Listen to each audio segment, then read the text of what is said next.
আসসালামু আলাইকুম ওয়া রাহমাতুল্লাহি ওয়া বারাকাতুহু।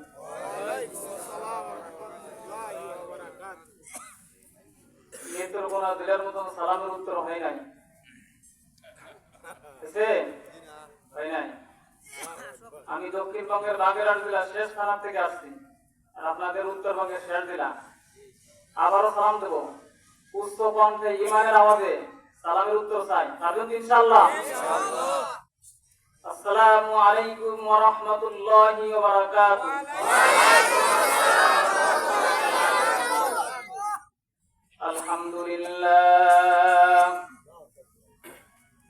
আলহামদুলিল্লাহি হামদাশ শাকিরিন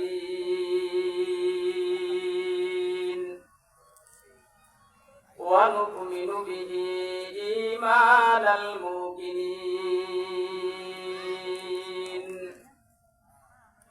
ওয়া নুকিরু বিওয়াহদানিয়াতিহি ইকরারাস সাদিকিন ওয়া নাশহাদু আন লা ইলাহা ইল্লাল্লাহু রাব্বুল আলামিন ওয়া মুকাল্লিফুল জিন্নি ওয়াল ইনসি ওয়াল মালাইকাতিল মুকাররাবিন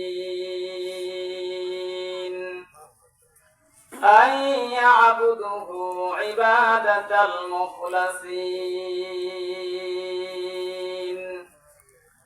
ونشهد أن لا إله إلا الله وحده لا شريك له ونشهد أن سيدنا وسندنا وحبيبنا ومرشدنا ومولانا محمدا عبده ورسوله الذي أرسله الله تعالى بالحق بشيرا ونذيرا وداعيا إلى الله بإذنه وسراجا منيرا. أما بعد فأعوذ بالله من الشيطان الرجيم.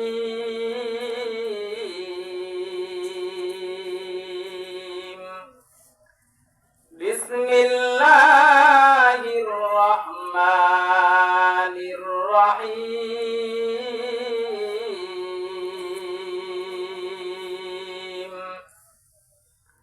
يا أيها الذين آمنوا اتقوا الله حق تقاته ولا تموتن إلا وأنتم مسلمون.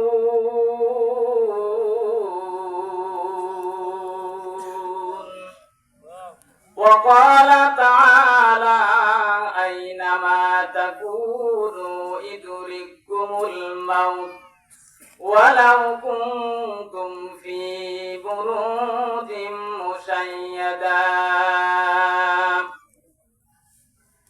وقال النبي صلى الله عليه وسلم الطهور شطر الإيمان أو كما قال النبي صلى الله عليه وسلم. সকলে আমরা দুরূদ শরীফ পড়ি। اللهم صل على محمد وعلى آل محمد. জবান খুলে।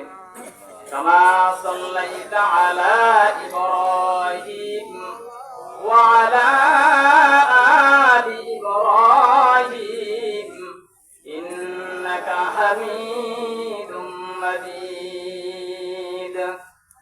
اللهم بارك على محمد وعلى آل محمد كما باركت على إبراهيم وعلى آل إبراهيم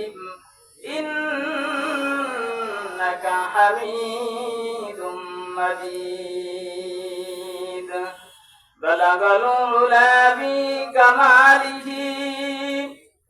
كشف الدجى بجماله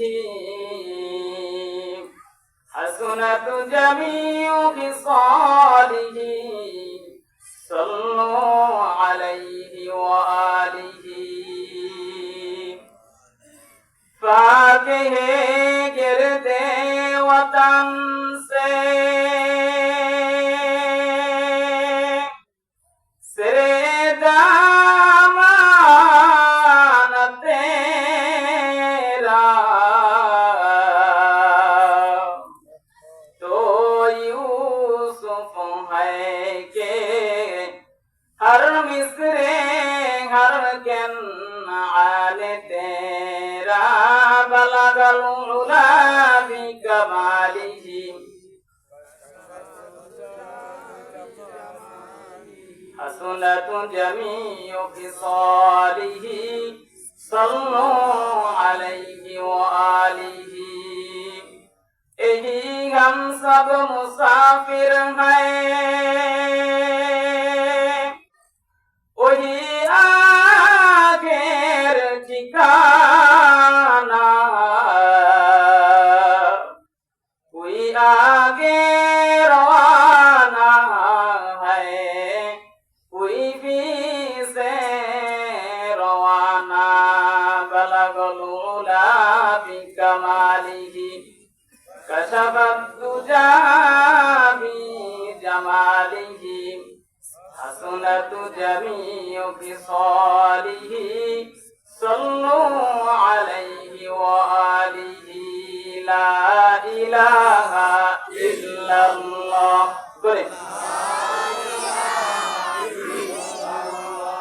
لا إله إلا الله لا إله إلا الله لا إله إلا الله لا إله إلا الله لا إله إلا الله محمد رسول الله আসমানে আল্লাহ জমিনে আল্লাহ আসমানে আল্লাহ জমিনে আল্লাহ পাহাড়ে আল্লাহ পর্বতে আল্লাহ লা ইলাহা ইল্লাল্লাহ লা ইলাহা ইল্লাল্লাহ লা ইলাহা ইল্লাল্লাহ লা ইলাহা ইল্লাল্লাহ লা ইলাহা ইল্লাল্লাহ মুহাম্মাদুর রাসূলুল্লাহ সাল্লাল্লাহু আলাইহি ওয়াসাল্লাম রব্বি ইশরাহ লি সাদরি ওয়া ইয়াসসির লি আমরি واحلل عقدة من لساني يفقهوا قولي سبحانك لا علم لنا إلا ما علمتنا إنك أنت العليم الحكيم আলহামদুলিল্লাহ ঐতিহ্যবাহী নেত্রকোনা জেলার সদর থানা মারাদিঘি সেসুয়া বাজার সকল কওয়ারবাসীর আত্মার মাগফিরাতের উদ্দেশ্যে পঞ্চম বার্ষিক ওয়াজ ও দোয়া মাহফিল 28 নভেম্বর আজ শুক্রবার আল্লাহ তাআলা আমাদেরকে দূর দূরান্ত থেকে আগত জাতির মাথার মুকুট হযরত উলামা ইকরাম আমার বীরত্বসম ফিতার আসনে আদিষ্টিত আমার সমবয়সী যুবক বন্ধুগণ স্নেহের ছোট ভাই পর্দার আড়ালে অবস্থানরত মা ও বোনেরা আল্লাহ তাআলা আমাদেরকে দুনিয়া দুনিয়ার সব কাজ বাদ দিয়ে আল্লাহ তাআলা যেখানে ঘোষণা করেছেন জান্নাতের বাগান, গুনাহ মাফের বাগান, 10 মায়ের 10 সন্তানকে একই সঙ্গে এক জায়গায় বসে কুরআন এবং হাদিসের আলোকে কথা শুনবার এবং বলবার, ইখলাসের সাথে শুনবো এবং বলবো। এজন্য আল্লাহ তাআলার বাগানে, জান্নাতে বাগানে আমাদেরকে দুনিয়া থেকে যাচাই করে বাছাই করে আল্লাহ তাআলা জায়গায় বসার তৌফিক দিলেন। এজন্য মহান রব্বুল আলামিনের দরবারে কালিমাতু শুকর আদায় করি, সকলে বলি আলহামদুলিল্লাহ। আবার বলি, জোর হয়নি, আলহামদুলিল্লাহ। লক্ষ কোটি দুরূদ ও সালাম সাইয়্যিদুল মুরসালিন, খাতামুন নবিয়্যিন, সাইয়্যিদুল সাকালাইন, রহমাতে আলম হযরত মুহাম্মদ মুস্তাফা সাল্লাল্লাহু আলাইহি ওয়াসাল্লামের উপর। সকলে বলেন সাল্লাল্লাহু আলাইহি ওয়াসাল্লাম। আল্লাহ তাআলা আমাদেরকে জান্নাতের বাগানে আনছেন, ইনশাআল্লাহ বলেন ইনশাআল্লাহ।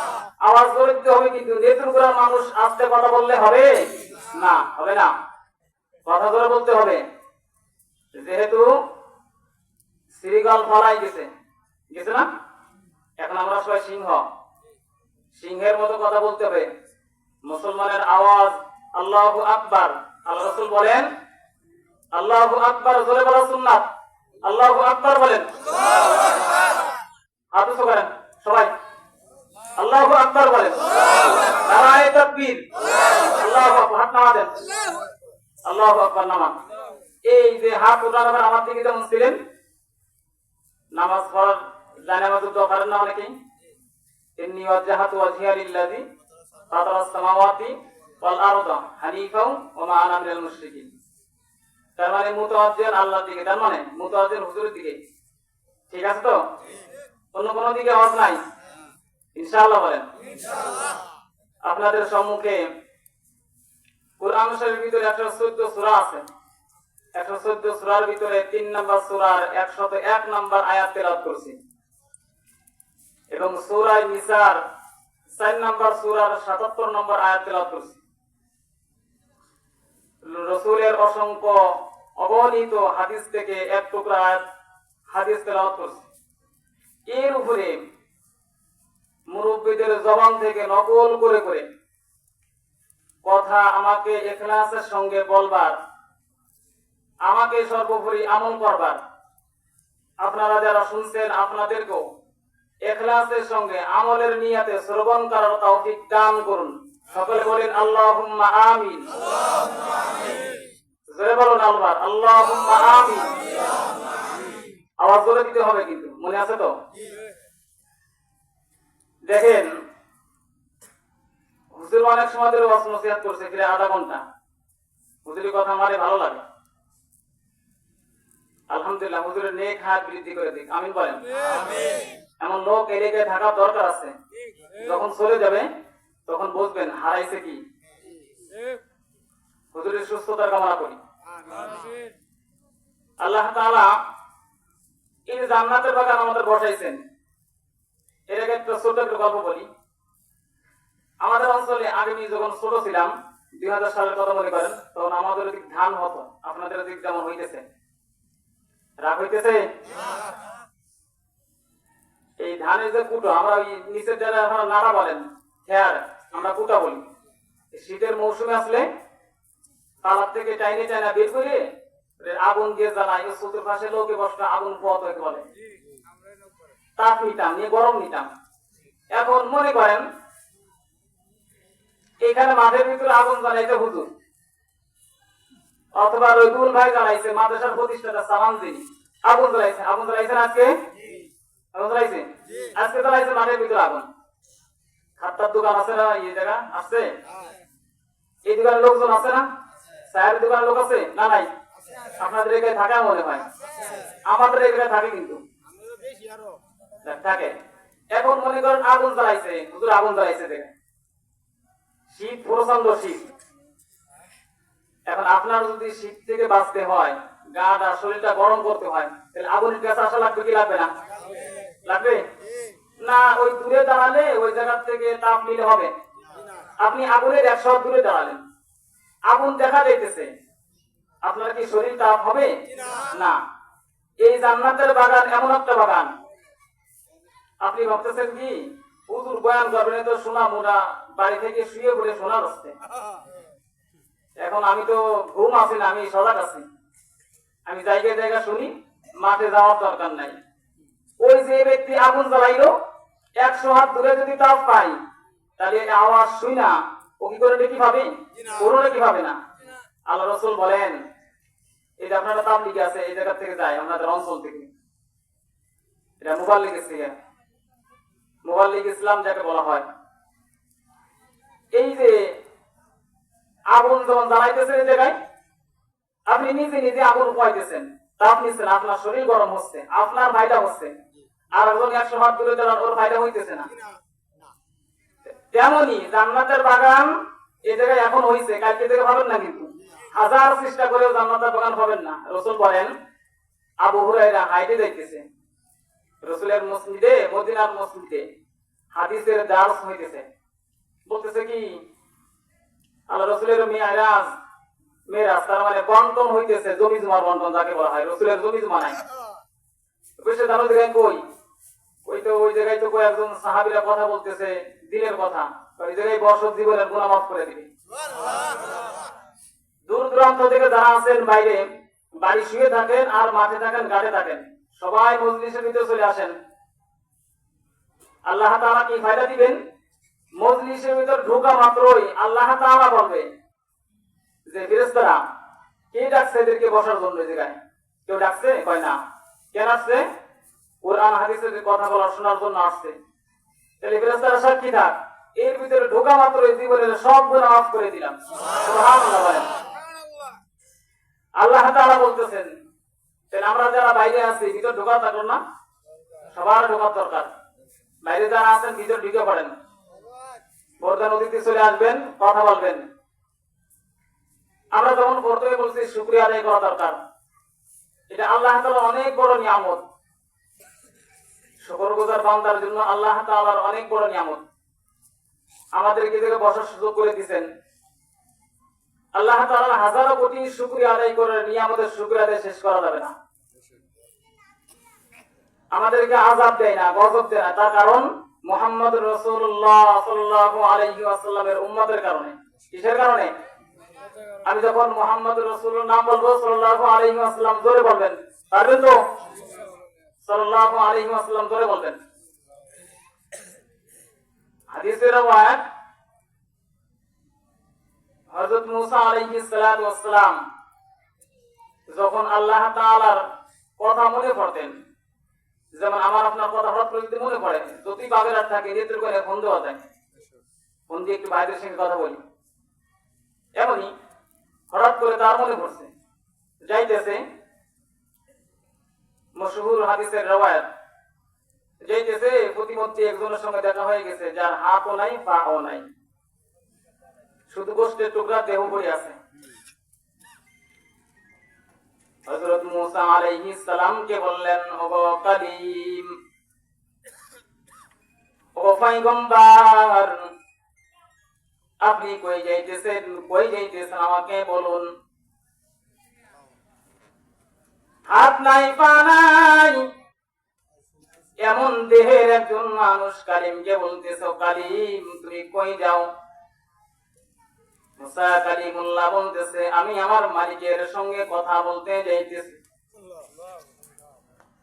কালিম রে বলে, কালিম আমার একটা কথা আছে, তুমি কি তোমার আল্লাহরে বলবানি? মুসা বলে, হ্যাঁ তোমার কি আরজি আছে? আমি আমার মাওলার সামনে কথা বলার ফাঁকে বলে দিব। তুমি আমার আল্লাহরে বলো, আমার হাত নাই পা নাই, আমার আল্লাহ দুনিয়ায় কোন কামে বানাইছে? না আল্লাহর কামে বানাইছে, আল্লাহর কাছে তুমি জিজ্ঞাসা করো। কালিম কথাটা শুই না হাঁটা দিছেন, হাইটা চলে যাইতেছেন। প্রতিমধ্যে আর একজনের সঙ্গে দেখা হয়ে গেছে, যার ধন সম্পদ অনেক, অঢেল সম্পদ, মনে করেন 20 জন ম্যানেজার আছে, হিসাব রাখতে পারে না এমন সম্পদ। তৎকালীন জামানায় হাজার হাজার উট যার ছিল, ছাগল যার ছিল, তার সম্পদশালী ছিল। তো কালিম রে বলতেছে, মুসা নবী ও পয়গম্বর আপনি কই যান? মুসা কালিমুল্লাহ বলতেছে, আমি আল্লাহ তাআলার সঙ্গে কথা বলতে যাইতেছি। কথা যখন বললেন, ধনী ব্যক্তি বললেন, ও কালিম, আমার আল্লাহ তাআলাকে বইলো যে আমার ধন সম্পদ বেশি হয়ে গেছে, কেমনে কমবে? দুইজন গেল, তৃতীয় জনের সঙ্গে পথের মধ্যে দেখা হয়ে গেছে। যার দুনিয়ার জমিনে কোনো সম্পদ নাই, শুধু ঝুপড়ির মধ্যে একটা বাড়ি ঘর আছে, ছোট্ট একটা বাড়ি ঘর আছে। এই ঝুপড়ির ভিতরে মহিলা বসবাস করে। মহিলা বলতেছে, ওগো কালিম পয়গম্বর আপনি কই যাইতেছেন আমাকে বলুন। সে বলতেছে, মা আমি আমার মাওলার সঙ্গে কথা বলতে যাইতেছি। মহিলা বলতেছে, মুসা কালিমুল্লাহ যদি আপনি আপনার মাওলার সঙ্গে কথা বলতে যান, তাইলে আপনার আল্লাহ রে, আমার আল্লাহ রে আপনি বললেন, আমি এত গরিব জীর্ণ শীর্ণ, আমার ঘর নাই, দর নাই, আমার কেমনে ঘর হবে, কেমনে আমার সম্পদ বাড়বে? ও কালিম, আমার মাওলার কাছে তুমি জিজ্ঞাসা কইরো। কালিমুল্লাহ চলে গেলেন। রওয়ায়াত প্রসিদ্ধ রওয়ায়াত আছে, কালিমুল্লাহ তুর পাহাড়ে চলে গেলেন। হঠাৎ করে যখন চলে গেলেন, আবার একটু পিছনে হাঁটা দিলেন। উদ্রেক হইল। মুসা কালিমুল্লাহর বাড়ির কথা মনে হইল, স্ত্রী বর কথা মনে হইল, ছেলে মেয়ের কথা মনে হইল। মুসা কালিমুল্লাহর মনে মনে বলতেছে, আমি আমার মাওলার কথা স্মরণ কইরা মাওলার সঙ্গে কথা বলতে আসলাম। আসা তো যাই, কিন্তু যাওয়া তো আল্লাহর আদেশে যাইতে হয়। আল্লাহ একদিন পরে আমাকে যাইতে বলবে না, 2 দিন পরে যাইতে বলবে, নাকি 2 ঘন্টা 1 ঘন্টা কথা বলে ছুটি দিয়া দিবে। তোর পাহাড়ে যখন উঠতেছে, তখন কথা নিজে নিজে বলতেছে মনে। আল্লাহ তাআলা বললেন, মুসা কালিম আমি আল্লাহ, আমি আল্লাহ বসে আছি তোমার সামনে, দেখো একটা পাথর। আল্লাহ তাআলা অন্তরের খবর জানেন। আমার আপনার কি আল্লাহ তাআলা অন্তরের খবর জানেন নাকি? বলেন। হ্যাঁ জানেন। কে জানেন? জোরে বলুন, আল্লাহ। আল্লাহ তাআলা অন্তরের খবর জানেন। আল্লাহ তাআলা বলতেছে, ও কালিম তোমার সামনে কি দেখা যায়? কালিম বলতেছে, দুধের মতন সাদা পাথর দেখা যায়। কালিম তোমার হাতে কি আছে? ওই আমার হাতে লাঠি আছে, লাঠি। আমার আপনার মতন বেতের লাঠি না, যে লাঠি দিয়ে বাড়ি দিলে উল্টা লাঠি ভেঙে যাবে। মুআজিজার লাঠি, লাঠি দিয়া আল্লাহ তাআলা বললেন, কালিম তুমি তোমার লাঠি দিয়া পাথরের পরে একটা বাড়ি মারো। মুসা কালিমুল্লাহ আল্লাহ তাআলার সঙ্গে কথা বইলা যখন বাড়ি মারার কথা বললেন, আঘাত করার কথা বললেন, তখন মুসা আলাইহিস সালাম পাথরের উপরে আঘাত মারলেন। লাঠি দিয়ে আঘাতের সঙ্গে সঙ্গে পাথর 2 দিক দিয়া ভেঙে গেল। ভিতরে আরেকটা পাথর দেখা গেল। এবার দবদবে সাদা দুধের মতো পাথর দেখা গেল। আল্লাহ তাআলা বলতেছে, ও পয়গম্বর কালিম আবার তোমার লাঠি দিয়া পাথরের উপরে বাড়ি মারো। কালিমুল্লাহ আবার বাড়ি দিলেন। বাড়ি দেওয়ার পরে পাথর ভেঙে গেল। আবার একটা পাথর বের হলো। আবার মুসা কালিমুল্লাহকে বললেন, ও কালিম আবারও তোমার লাঠি দিয়া বাড়ি দাও। কালিমুল্লাহ আবারও বাড়ি দিলেন। আর একটা পাথর ভেঙে গেল। একটা পাথর নাই, 2টা পাথর নাই, 3টা পাথর। আর একটা পাথর ভেঙে গেলেন। মুসা কালিমুল্লাহকে বললেন, কালিম 4 নম্বর যে পাথর পেয়েছো পাথরের পরে তুমি আঘাত করো।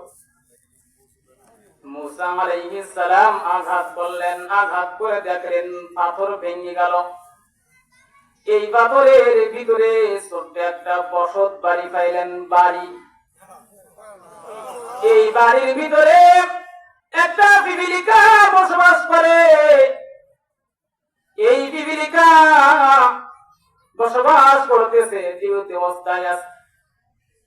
প্রসিদ্ধ রওয়ায়াত হাদিস শরীফে রাসূল বলেন, মুসা কালিমুল্লাহর মনে যে উদ্রেক হয়েছিল, আমি আল্লাহ তাআলার সঙ্গে কথা বলতে আসছি, আমি আমার বিবিরে খাওন দিয়ে আসি নাই, আমি আমার সন্তানরে খাওন দিয়ে আসি নাই, তাহলে আমার সন্তানরে কে খাওয়াবে?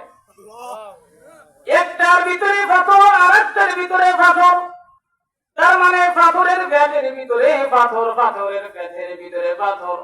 4টা পাথর ভেঙে দেখলেন একটা ছোট্ট একটা বসত ভিটা আছে। এই বসত ভিটার ভিতরে একজন জনবসতি বাস করে, তার নাম পিঁপড়া। এই পিঁপড়া 4 পাথরের ভিতরে জীবিত অবস্থায় আছে আর ঠোঁট নাড়তেছে। আল্লাহ তাআলা বললেন, কালিম মাথাটা নিচু করে দিয়া পাথরের কাছে নাও। মাথা নিচু করে দিয়া যখন পাথরের কাছে নিলেন, তখন কালিমুল্লাহ দেখে জিজ্ঞাসা বলতেছেন। কালিমুল্লাহ কান দিয়া শুনলেন, সুবহানাল্লাহি বিহামদিহি সুবহানাল্লাহিল আযীম। কালিমুল্লাহ শোনার সঙ্গে সঙ্গে সিজদায় পড়ে গেলেন। সিজদায় পড়ে গেলেন কালিমুল্লাহ আল্লাহ তাআলার পদকে। সিজদা দিয়া বললেন, ওগো আল্লাহ, আমার মনে উদ্রেক হয়েছিল, তুমি অন্তর্যামী, তুমি জানা ফেলছো। সঙ্গে সঙ্গে তুমি আমারে পরীক্ষা দেখাই দিয়ে দিলে যে তোমার বিবাল বাচ্চা কি খাইবে। যে আল্লাহ তুমি পাথরের ভিতরে পাথর, তার ভিতরে পাথর, তার ভিতরে পাথরের ভিতরে পিপীলিকাকে তুমি যদি জীবিত রাখতে পারো। আল্লাহ তাআলা বললেন, ওগো কালিম, শুধু জীবিত রাখি না, যখন এই পিপীলিকাটা আমার আল্লাহর নাম রাজ্জাক বলে যখন ডাকতে, আমি আল্লাহ তাআলা 4 পাথরের ভিতরে খাদ্য পৌঁছাই। মুসা কালিমুল্লাহর চোখ বেয়ে বেয়ে পানি পড়তেছে আর বলতেছে, আল্লাহ মাফ করে দাও, মাফ করে দাও আল্লাহ। আল্লাহ তাআলা কষ্টের সঙ্গে একটা কথা বললেন, কালিম, ও পয়গম্বর, তুমি আমার এত আপন হইয়া আমার কাছাকাছি আসলা, এত আপন মানুষ, এমন কথা মনে উদ্রেক হয় নাকি? তুমি আমার সঙ্গে কথা বলো, তুমি আমারে চিনলা না। আল্লাহ তাআলার কাছে আবার সিজদায় অবনতি হইলেন। সিজদার ভিতরে বললেন, ও আল্লাহ, তোমার নাম গফফার, তোমার নাম রহমান, আমি মুসা কালিম না বুঝে তোমাকে বলছি, আমার বিবাল বাচ্চা কি খাইবি আমার চিন্তা ছিল, তুমি মাফ করে দাও। এমন কথা আমি আর কালিম আর কোনদিনও বলবো না। এবার যখন আল্লাহ তাআলা বললেন, কালিম তুমি শান্ত হও, চোখের পানি মুছে ফেলাও, কালিমুল্লাহ সব কথা ভুলে গেছিলেন। 3 জন যে প্রশ্ন দিছিল মনে আসেনি? কালিমুল্লাহর ধমকিকে, আল্লাহ তাআলার ধমকিকে কালিমুল্লাহ ভুলে গেলেন। কালিমুল্লাহকে বললেন, মুসা কালিম, 3 জন ব্যক্তি তোমাকে প্রশ্ন করেছিল, মনে আসেনি? মুসা কালিম কয়, না না মনে নাই। ওই যখন মনে নাই, বলো বলো কি বলছিল প্রথম ব্যক্তি? মুসা কালিমুল্লাহর সঙ্গে আল্লাহ তাআলার সঙ্গে সম্পর্ক বেশি ভালো হওয়ার কারণে বাড়ায় বাড়ায় কথা বলতেন। আল্লাহ তাআলা বলছিলেন, তোমার হাতে লাঠি, লাঠি দিয়া তুমি কি করো? ওটা কি লাঠি? এতটুকু বললেই হতো, কিন্তু মুসা আলাইহিস সালাম বাড়ায় কথা বললেন। ছাগল তারাই, ছাগলরে ফিরায়, পাতা গাছের থেকে বাড়ি ছাগলরে খাওয়ায়। তার মানে যদি ভালোবাসা একজনের সঙ্গে বেশি ভালোবাসা হয়, তো তার সঙ্গে কথা বাড়ায় বাড়ায় বলতে মন চায়। মুসা কালিমুল্লাহকে বলল, বলো বলো প্রথম ব্যক্তি তোমাকে কি বলছিল? মুসা কালিমুল্লাহ বললেন, প্রথম ব্যক্তি একজন যার দুই পা নাই, দুই হাত নাই। এই ব্যক্তিটা শুধু ধর পড়ে আছে, বলছিলেন আল্লাহ তাআলা আমাকে কি কামে বানাইছে না বিনা কাজে বানাইছে আমি জানতে চাই। আল্লাহর কাজে বানাইছে না দুনিয়ার কোন কাজে বানাইছে? মুসা আলাইহিস সালামকে বললেন, কালিম তার কাছে তুমি কর্ণপাত করে দিও, বলে দিও জাহান্নামের একটা গর্ত আছে, ওর যতটুক শরীর দেহ বরাবর জাহান্নামের একটা ছিদ্র আছে, ছিদ্রটা বন্ধ করার জন্য দেহ বানাইছে। তার মানে আপনাদের বুঝায়, যখন নতুন করে বিল্ডিং উঠান, মাচা দেন না, মাচার মাঝখানে আটলাইটের মতন একটা ফাঁকা থাকে বাঁশ ঢোকানোর জন্য। যখন প্লাস্টার করা হয় তখন ইট ঢোকায় ওটা প্লাস্টার করা হয়, ছিদ্র বন্ধ করা হয়। মুফাসসিরে কেরামরা বলেন, কালিমকে বলে দিলেন তাকে তুমি বলে দিও জাহান্নামের ওই দেহের মতন একটা ছিদ্র আছে, ছিদ্রটা বন্ধ করার জন্য মহিলার দেহ আমি পা আর হাত দিই নাই। এ কথা বলে দেওয়ার পরে দুই নাম্বার ব্যক্তি বলে দিলেন, বলো দুই নাম্বার ব্যক্তি কি বলেছে? ও একজনের সম্পদ বেশি বেড়ে গেছে, সম্পদ কেমনে কমবে? আল্লাহ তাআলা বলে দিলেন, তুমি তাকে বইলো যেন আমার শুকরগুজার না হয়। দুই নাম্বার ব্যক্তি চলে গেলেন। তিন নাম্বার ব্যক্তি মুসা আলাইহিস সালাম বললেন, একজন ব্যক্তির শুকরিয়া আছে, কি করবে সে? তার ধন সম্পদ বাড়াই দিয়েছে। কালিমকে বলে দিলেন, ও কালিম তুমি তাকে বইলো যেন আমার শুকরিয়া বেশি বেশি আদায় করে। আলহামদুলিল্লাহ বলেন, আলহামদুলিল্লাহ বেশি বেশি করে যেন আলহামদুলিল্লাহ আদায় করে। মুসা কালিমুল্লাহ আল্লাহ তাআলা যখন ছুটি দিলেন, বাড়ির দিকে রওনা দিতেছেন, প্রতিমধ্যে যে ব্যক্তি ধনী ব্যক্তি তার সঙ্গে দেখা হয়ে গেল। কালিম বললেন, তোমার যে ধন সম্পদ আছে তুমি তোমার জন্য আল্লাহ তাআলাকে বলছিলে, আল্লাহ তাআলা বলছে যেন নাশুকর বান্দা হয়, শুকরিয়া আদায় না করে। এ কথা বলার সঙ্গে সঙ্গে মুসা কালিমুল্লাহর সামনে দাঁড়ায়া সেই ব্যক্তি বলে দিলেন, না, যেই মালিক আমাকে সৃষ্টি করছে, দুনিয়ার জমিনে আমাকে খাওন দেয়, ঘুমাইতে দেয়, ওই মালিকের আমি কি না শুকর বান্দা হইতে পারি? ও গো কালিম আমি বললাম আলহামদুলিল্লাহ, ধন সম্পদ যা ছিল দ্বিগুণ হয়ে গেছে। এবার দ্বিতীয় ব্যক্তির সঙ্গে দেখা হয়ে গেছে, যার দেহে আছে শুধু হাত নাই পা নাই। মহিলা জিজ্ঞাসা করলো, ও কালিম আল্লাহ তাআলা আমাকে আল্লাহর কাছে বানাইছে না কোন কাজে বানাইছে? মুসা কালিমুল্লাহ বললেন, মা আল্লাহ তাআলা তোমাকে আল্লাহর কামে বানাইছে।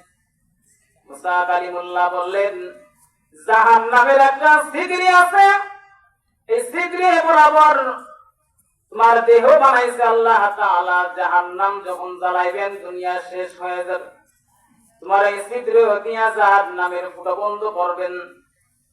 এ কথা যখন বললেন, মহিলা কান্দে দিয়া বললেন, ও কালিম আমার আল্লাহ আমাকে বিনা কাজে বানাই নাই, আমার আল্লাহ দুনিয়ার কোনো কামে বানাই নাই, আমার আল্লাহ আল্লাহ তাআলার কাজে বানাইছে। ও কালিম আমি আল্লাহ তাআলার প্রশংসা আদায় করতেছি, আলহামদুলিল্লাহ। মুসা কালিমুল্লাহ বলেন, মুফাসসিররা বলেন, কালিমুল্লাহ দাঁড়ায় আছেন, কালিমুল্লাহ দেখলেন হাত পা সঙ্গে সঙ্গে গজায় লম্বা হয়ে গেল। তৃতীয় ব্যক্তির সঙ্গে দেখা হয়ে গেল, যার একটা ঝুঁকি ছিল, কোন বাড়ি ঘর নাই। এই ব্যক্তির সঙ্গে দেখা হয়ে গেল। মহিলা জিজ্ঞাসা করলো, বলো কালিম আল্লাহ তাআলা কি বলেছে, ধন সম্পদ কেমনে বাড়বে? কালিমুল্লাহ বললেন, তুমি আল্লাহ তাআলার প্রশংসা আদায় করো, আলহামদুলিল্লাহ বল। এ কথা বলার সঙ্গে সঙ্গে মহিলা তেলে বাবুনি চলে গেছে, আমার কিছু নাই, সামান্য একটা ঝুপড়ি আছে, আল্লাহ আমারে কত গরিব বানাবে, শুকরিয়া আদায় করতে চাই, আমি শুকরগুজার বান্দা হব না। তুমি মুসা কালিমুল্লাহ তুমি আর তোমার আল্লাহ শুকরগুজার বান্দা হওগা। এ কথা যখন বলতে মুসা কালিমুল্লাহ বলেন, মুফাসসিরে কিরামরা বলেন কালিমুল্লাহ দাঁড়ায় আছে।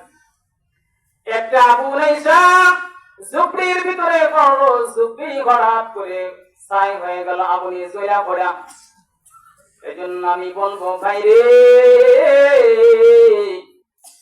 আমাদেরকে আল্লাহ তাআলা যে মুসলমান ঘরে জন্মগ্রহণ দিয়েছে, এর শুকর গুজার যদি আমরা জীবনের শেষ পর্যন্ত, যদি হায়াতের সীমানা 60 বছর দেয়, 70 বছর দেয়, এই হায়াতের সীমানা যদি লম্বা পর্যন্ত আপনি আমি সিজদায় করে থাকি, তাহলে মানুষ বানানোর শুকরিয়া আদায় হবে না।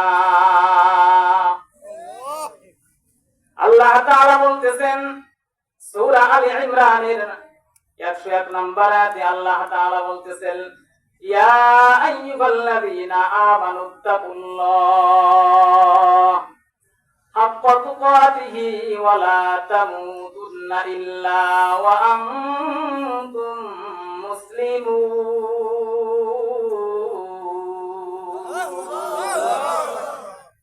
আল্লাহ তাআলা বলতেছেন, মুফাসসিরে কিরামরা বলেন, বান্দা আল্লাহ তাআলা মানুষদেরকে 3 ভাষায় ডাক দিয়েছেন।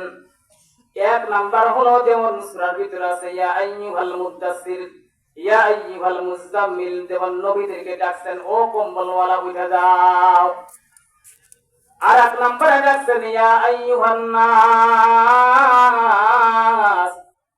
পৃথিবীর যত মানুষ আছে, মুসলমান হোক আর অমুসলিম হোক, সবাইকে আল্লাহ তাআলা ডাকে বলতেছেন কালেমা গ্রহণ করো। আর প্রকার ডাক দিয়ে বলতেছেন ঈমানদারকে ডাকে বলতেছেন ইয়া আইয়ুহাল্লাযীনা আমানুত্তাকুল্লাহ, তোমরা যারা কালেমা গ্রহণ করেছে, তোমরা যারা কালেমাওয়ালা, ইত্তাকুল্লাহ, আমি আল্লাহ তাআলাকে ভয় করো। আল্লাহ তাআলাকে ভয় করার কথা বলছেন, ইয়া আইয়ুহাল্লাযীনা আমানুত্তাকুল্লাহা হাক্কা তুকাতিহ, ভয় করার মতন ভয় করো। ওয়ালা তামুতুন্না ইল্লা ওয়া আনতুম মুসলিমুন। বান্দারে, মুসলমান না হয়ে কিন্তু কবরে আইসো না। মুফাসসিরে কিরামরা বলেন, আমি আপনি মুসলমান, কিন্তু মুসলমান না হয়ে কবরে আসতে নিষেধ করছেন। কবে মুসলমান হইলাম? আমরা তো ভর্তি ধর্মে কেবল ভর্তি হইলাম কালেমাওয়ালা মুসলমান, লা ইলাহা ইল্লাল্লাহ মুহাম্মাদুর রাসূলুল্লাহ, শুধু আমরা কালেমাওয়ালা।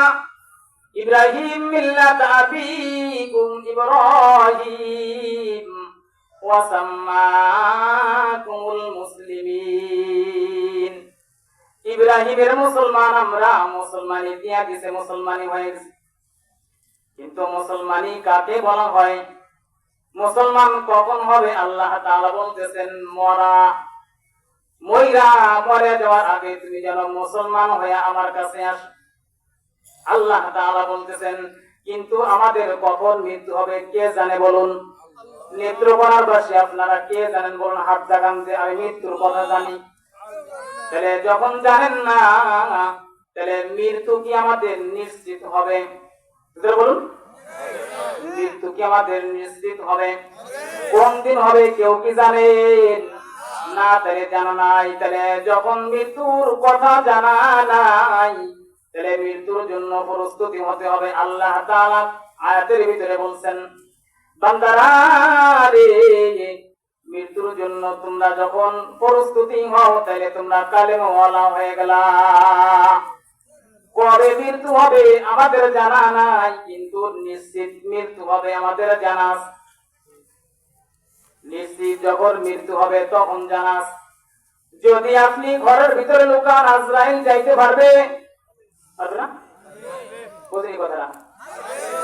আমি আপনি যখন ঘরের ভিতরে লুকায়া থাকবো, আজরাইল যাইতে পারবে? পারবে। এবার আপনি যদি বিল্ডিং এর ভিতরে থাকেন, তাহলে আজরাইল যাইতে পারবে? পারবে।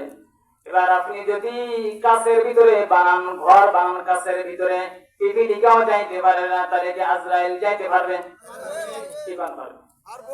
পিপিলিকা যেতে পারতেছেন, আজরাইল এত বড় মানুষ যাবে কেমনে? যাবে?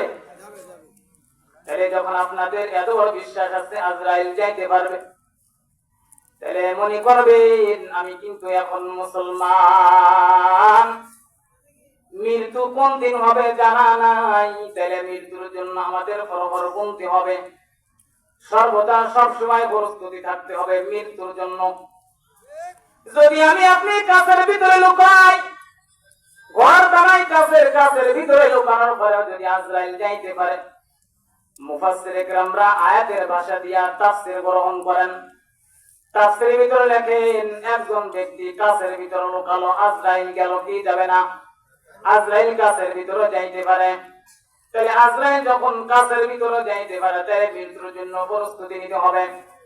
আয়াতের তাফসীরে মুফাসসির ইকরামরা বলেন একজন মহিলার উপর সাপ বেদনায় বাচ্চা ভূমিষ্ঠ হয়ে গেল, তার একজন কাছে আছে গোলাম, 7-8 বছরের মতন বালক গোলাম, মনে করেন এ ছাত্রের মতো বয়স।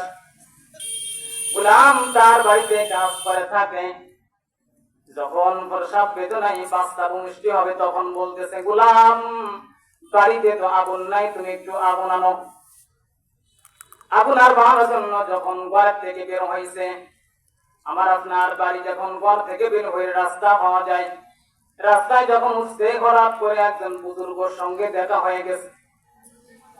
বুজুর্গ সালাম দিয়েছে আসসালামু আলাইকুম ওয়া রাহমাতুল্লাহ। এই গোলাম বালক তুমি কই যাও? তো বলতেছে যখন আমি কই যাই, এই কথা যখন বলতেছে আমার মনি প্রসব বেদনায় ভুগতেছে, আগুন আনতে যাই, আমার আগুন দরকার। মনি বলছে আগুন দরকার। এবার যে লোকটা সালাম দিতেছে বুজুর্গ লোক বলতেছে আগুন আনতে কই যাইতেছে? আগুন আর দরকার নাই, কারণ তুমি যা দেখো একটা কন্যা সন্তান হয়েছে, কন্যা সন্তান হয়েছে। এবার তুমি আগুন আনার দরকার নাই। জায়গায় দাঁড়ায় কান্না শুনতেছে, ঘরের থেকে যে কন্যা সন্তানের কান্নার আওয়াজ বোঝা যায়। তোমার আগুন আনার দরকার নাই রে গোলাম, বাড়িতে ফিরে যাও, আগুন আনার কোনো দরকার নাই। কারণ যে কন্যা সন্তানের জন্য তুমি আগুন আনতে যাইতেছ, এই কন্যা সন্তান 100 যুবকের জীবন নষ্ট করবে, জিনা করবে।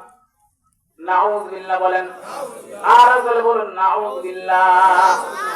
100 পুরুষের চরিত্র নষ্ট করবে, তার জন্য তুমি নাকি আগুন আনতে যাইতেছ? তুমি না মুসলমান?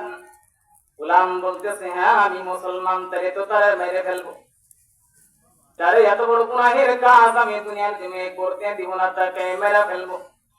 গোলাম যখন হাঁটা দিতেছে, গোলামের হাত টায়া দেরা বলতেছে গোলাম দাঁড়াও, তুমি তাকে মারবা, তাহলে আর একটা ভবিষ্যৎবাণী শুনা যাও, এই মেয়েটা যেদিন মরে যাবে মাকড়সার কারণে মৃত্যুবরণ হবে।